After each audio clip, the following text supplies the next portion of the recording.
This is BMW iX50. இந்த காரோட இன்ட்ரெஸ்டிங்கான விஷயத்தெல்லாம் நம்ம பார்ப்போம். இந்த பேனல் இருக்கு பாத்தீங்களா? ஸோ லாங் ரைட்ஸ் நீங்க போகும்போது சின்ன சின்ன கல்லு வந்து ஸ்கிராச்சஸ் ஆகும், ரைட்? ஸோ ஆட்டோமேட்டிக்கா இதுவே ஹீல் ஆயிரும் when sunlight படும்போது. கைஸ், இதுல ஒரு இன்ட்ரெஸ்டிங்கான விஷயம் வாங்க காட்டுறேன். ஓபன் பண்ணியாச்சு, ரைட்? ஜஸ்ட் நம்ம கிட்ட போன போதும் ஆட்டோமேட்டிக்கா லாக் ஆயிரும். அண்ட் அது போக we have lots of premium, அதாவது நம்மளோட சீட் அட்ஜஸ்ட்மெண்ட், ரைடர் சீட் அட்ஜஸ்ட்மெண்ட்லாம் பார்த்தீங்கன்னா உங்களுக்கு கிறிஸ்டலில் கொடுத்துருக்காங்க. அண்ட் இங்கே வந்து பாருங்க கியர்ஸ் ஃபுல்லாகவே ஆட்டோமேட்டிக், ரைட்? ஸோ அதனால அந்த எல்லாமே கிறிஸ்டல் தீமில் இருக்குது.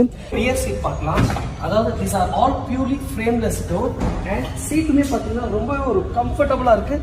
இதோட பூட் ஸ்பேஸ் பார்ப்போம், அதாவது வந்துட்டு ரியரில் எவ்வளோ உங்களுக்கு ஸ்பேசஸ் இருக்க போகுதுன்னு. We have 2 layer, upper layer and bottom layer. Long rides போறீங்கன்னா ரொம்ப ஒரு சேஃபா உங்களோட ப்ராடக்ட்ஸ் எடுத்து போகலாம். சேம் டைம் ஜஸ்ட் ஒரு ப்ரெஸ் பண்ணா போதும் ஆட்டோமேட்டிக்கா கிளாஸா க்ளோஸ் ஆயிடுது.